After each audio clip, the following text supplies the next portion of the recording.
420 o número de mortos e 540 o de feridos no enorme terremoto seguido de tsunami que devastou parte de uma ilha da Indonésia. Eram 6h03 da tarde, na Indonésia, quando o terremoto de magnitude 7,5 atingiu a região central de Sulawesi, uma das ilhas que formam o arquipélago indonésio. O epicentro do tremor, registrado a apenas 10 quilômetros de profundidade, foi próximo às cidades balneárias de Palu e Donggala, onde vivem 600 mil pessoas. Um alerta de tsunami foi emitido, mas menos de uma hora depois acabou suspenso pela agência meteorológica do país. Anoitecia em Palu e centenas de pessoas estavam na praia para um festival, quando foram surpreendidas por ondas de até 6 metros de altura. Elas quebraram em cima de casas, espalharam contêineres, inundaram essa mesquita. O tsunami foi arrastando carros, casas, troncos, o que tinha pela frente, diz este porta-voz da agência que cuida de desastres na Indonésia. Algumas pessoas escalaram árvores para escapar do tsunami e sobreviveram, afirmou ele. Hotéis, shoppings, hospitais foram destruídos. Os feridos estão recebendo tratamento em barracas, montadas a céu aberto. Quase 17 mil pessoas estão aglomeradas em 24 abrigos. A principal estrada que leva à cidade foi interrompida por um deslizamento de terra. Palu está isolada, sem energia elétrica, sem comunicação. Hoje à tarde, novos tremores secundários sacudiram a região. E as autoridades alertam que o que aconteceu já é uma tragédia, mas ainda pode piorar muito, com o número de mortos chegando aos milhares. O que aconteceu em Donggala ainda é um mistério. Já é amanhã de domingo na Indonésia e, por enquanto, os números oficiais permanecem em 420 mortos, 540 feridos e 29 desaparecidos. E as autoridades preveem que esse número cresça e haja milhares de mortos. No tsunami de 2004, o número inicial de mortos na Indonésia era de apenas 40 e, no final, 120 mil indonésios morreram. Este tsunami foi bem menor. Aparentemente, ele atingiu apenas a Baía de Palu, que é muito estreita, o que eleva a altura das ondas. Mas foi um terremoto maior que o de agosto e outra ilha da Indonésia, Lombok, que matou 505 pessoas. A Indonésia é muito sujeita a terremotos e tsunamis e, por isso, possui um sistema de alerta. Mas após esse tremor, o aviso de risco de tsunami foi cancelado por um erro das autoridades. Por isso, a população de Palu e cidades vizinhas foi surpreendida pelas ondas. Juliana Bocardi. Obrigado, Pontual, falando ao vivo. O número final de mortos dessa verdadeira tragédia que a gente acabou de assistir alcançou 2.000 e mais milhares de feridos. É um número 4 vezes maior do que os 400 mortos alguns meses antes, mas muito menos do que os assustadores 120 mil mortos no tsunami de 2004. E não foi só. No final do ano, em 28 de dezembro, a erupção de um vulcão em outra ilha, também da Indonésia, praticamente destruiu a ilha. De 360 metros de altura acima do mar, a ilha no final tinha 110 metros e tivemos mais 400 mortos. Você já se perguntou ou estudou em algum momento por que em alguns países ou regiões acontecem tantas catástrofes, tragédias naturais como essas? Enquanto em outros países, como o Brasil mesmo, esses acontecimentos são tão difíceis ou tão raros? Aliás, será que podemos dizer que é apenas uma catástrofe natural? Como a gente viu no vídeo, o tsunami de setembro, as autoridades erraram ao cancelar os sinais de emergência que haviam sido dados pelo sistema de alarme local. Essas são algumas das perguntas básicas da geografia, uma ciência que teve várias definições ao longo da história e ainda hoje. Por que as coisas acontecem onde elas acontecem? Por que acontece em um lugar e não em outro? E qual que é o impacto daquilo que aconteceu nas pessoas que viviam naquele lugar? Na aula de hoje a gente explora algumas das características dessa ciência, que ao longo desses 3 anos será quase como um convite para viajar pelo mundo, para conhecer seus lugares e as suas pessoas. Mas antes, para começar, a gente parte aqui mesmo do Brasil.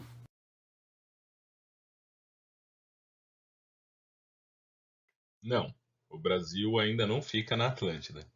Mas vale a gente pensar um pouco o que deveriam pensar as pessoas de antigamente quando tinham tremores de terra em mares revoltos.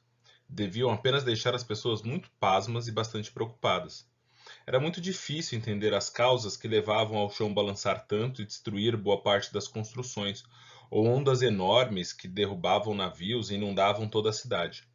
Isso deve ter levado as pessoas a pensarem sobre a existência de deuses ou entidades que controlassem a terra e os mares. Hoje sabemos que o solo sob nossos pés, apesar de não parecer, não é fixo, está em permanente movimento. Nós, por exemplo, aqui na América do Sul, estamos nos distanciando da África alguns centímetros por ano. É como se estivéssemos em um grande barco, tão grande e tão lento que nem conseguimos perceber que ele se move.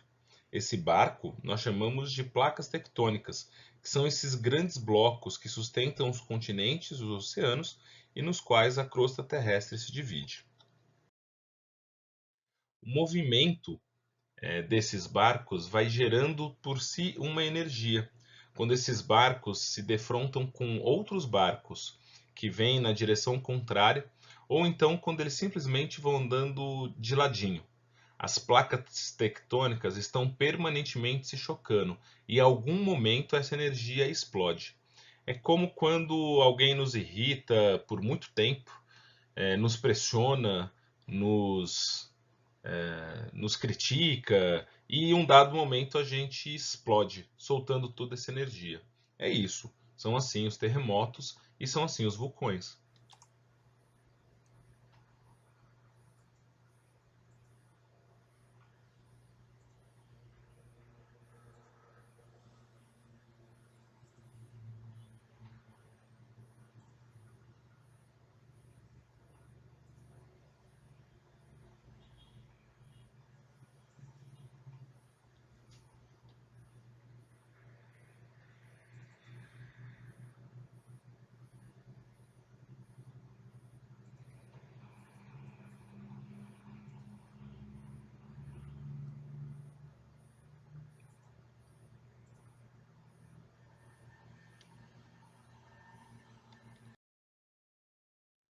Este é o conjunto das placas tectônicas nas quais se dividem a crosta terrestre.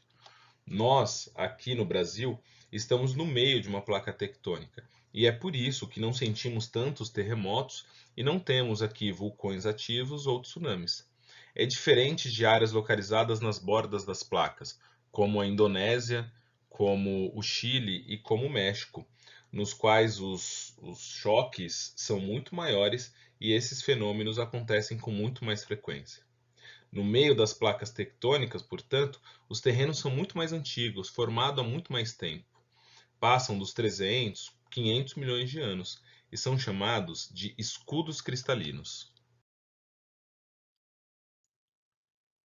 Escudos cristalinos formam a base rochosa dos continentes.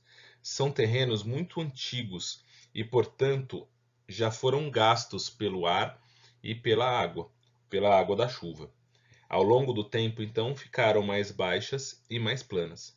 São nesses terrenos antigos que existe a concentração de minerais metálicos, de minerais dos quais conseguimos extrair esse tipo de material bastante importante para a nossa vida.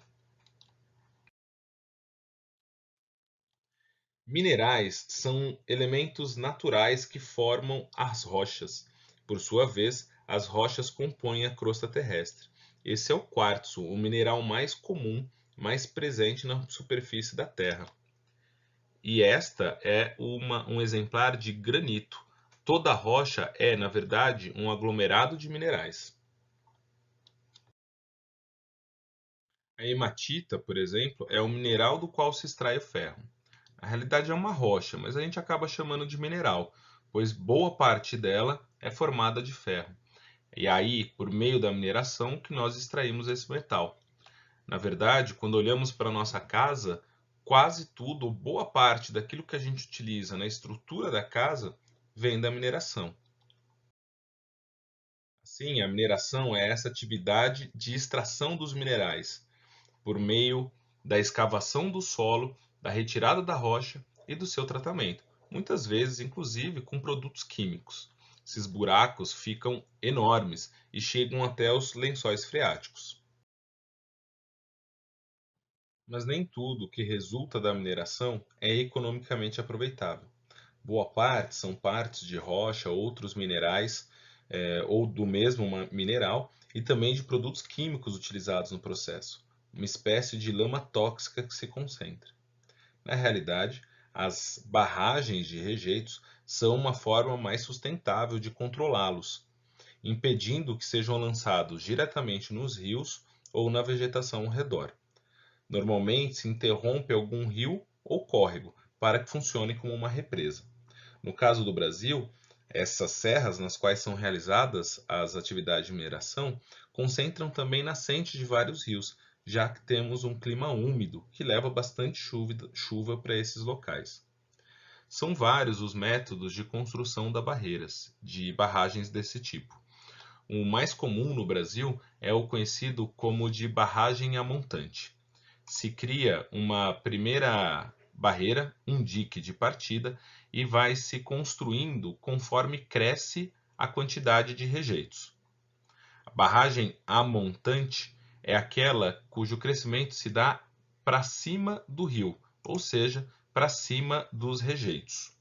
Se espera o rejeito solidificar e aí constrói uma nova barragem. Para que isso ocorra e com o mínimo de segurança, deve-se drenar muito bem a barragem, impedindo que a água chegue mais próximo do dique, liquefazendo novamente o material.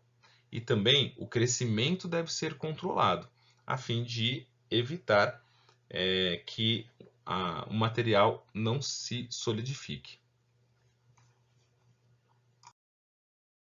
Nenhuma dessas duas coisas foi garantida na barragem de Fundão, na cidade de Mariana. A empresa Samarco, controlada pela Vale, uma outra empresa estrangeira, aproveitou a alta demanda do mercado internacional para crescer rápido, aumentando a barragem numa velocidade muito acima da permitida e, portanto, mais perigosa. Quando veio a queda no preço do ferro desde 2011, a Samarco buscou garantir seu lucro com corte de gastos, inclusive nos sistemas de controle de riscos das barragens. Em 5 de novembro de 2015, pequenos tremores de terra foram sentidos na região. Foi o empurrão que faltava e a barragem rompeu, causando o maior desastre ambiental ligado à mineração do mundo, em termos de extensão da área atingida, em termos de volume de rejeitos e de custos econômicos. Lembram que é uma área formada por rios? É um lugar de nascente de rios? Esses rios levaram a lama tóxica até o mar, literalmente sendo mortos nesse processo. É o que aconteceu com um dos rios mais importantes da região, o Rio Doce. Um pouco mais de 3 anos depois, em 25 de janeiro de 2019, outra barragem de rejeitos, do mesmo método de construção, mas agora da empresa Vale, rompeu. As investigações sobre as causas ainda estão em curso, mas se sabe, por exemplo, que o sistema de alerta não funcionou. Se as tragédias ocorridas na Indonésia eram muito mais difíceis de se prever ou se controlar, e por isso ainda utilizamos o termo natural para elas. No caso das tragédias ocorridas aqui no Brasil, a situação é bem diferente. Está ainda mais longe de ser uma fatalidade, uma simples tragédia. Entender as suas causas imediatas e suas responsabilidades exige uma investigação criminal. Compreender suas razões mais amplas, suas causas mais distantes e suas consequências demanda um estudo ainda mais aprofundado e explorando suas várias dimensões. É para isso que serve a ciência.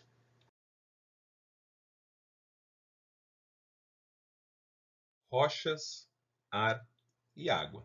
Como tudo isso surge, como tudo se relaciona entre si e com os outros seres vivos. Como esses seres vivos se utilizam desses elementos e como as sociedades se apropriam deles, para sobreviver, se reproduzir e conseguir lucro. No início dessa aula, comentei que o nosso objetivo era apresentar algumas das características da geografia. Esses são seus elementos principais: rochas, climas, águas e sociedades, e como tudo isso se combina, formando os mais diversos lugares da superfície terrestre. Sejam bem-vindas e bem-vindas a essa jornada, e até a próxima.